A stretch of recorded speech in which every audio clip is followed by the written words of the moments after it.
champs de bataille, tapis de cadavres et de désespoir, était le terreau fertile dont Targon avait besoin.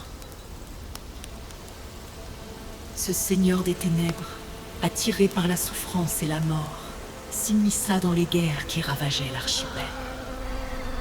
Son influence sinistre se répandit comme une gangrène, corrompant les âmes des défunts et les transformant en une armée de morts vivants. Ce fut la legacy d'une ère nouvelle, une ère où les ombres s'allongeaient et où la peur régnait en maître. Les clameurs de la guerre s'étaient tues, laissant place à un silence lourd et oppressant. Les champs, autrefois verdoyants, étaient désormais maculés de pourpre. Les vents, autrefois porteurs d'espoir, chantaient désormais une mélodie funèbre.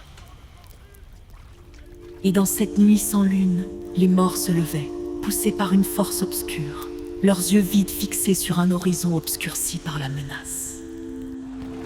Argon, le maître des ténèbres, avait enfin trouvé son royaume.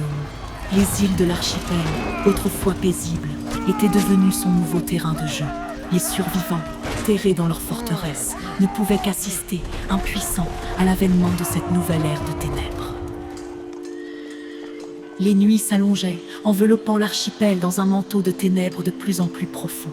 Les habitants, pourtant habitués aux caprices de la nature, commençaient à ressentir une vague inquiétude. Les oiseaux, autrefois si mélodieux, se taisaient, et les animaux sauvages semblaient plus agités.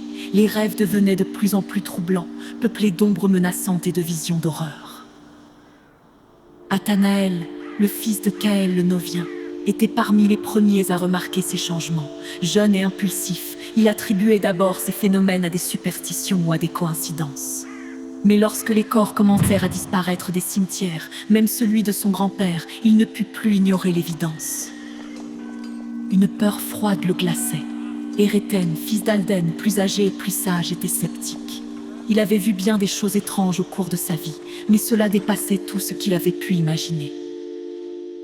Il se plongeait dans d'anciens grimoires, espérant y trouver une explication rationnelle à ces événements. Aetheltan, fils d'Aethelric, était partagé entre la peur et la fascination.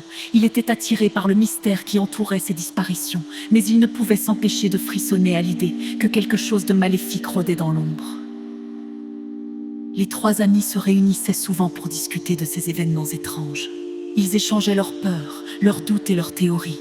Ils se demandaient si cela était lié aux anciennes légendes qui parlaient de créatures des ténèbres, capables de manipuler les morts. Mais personne n'osait prononcer le nom d'Argon, le seigneur des ténèbres, dont les légendes évoquaient une puissance capable de corrompre le monde des vivants.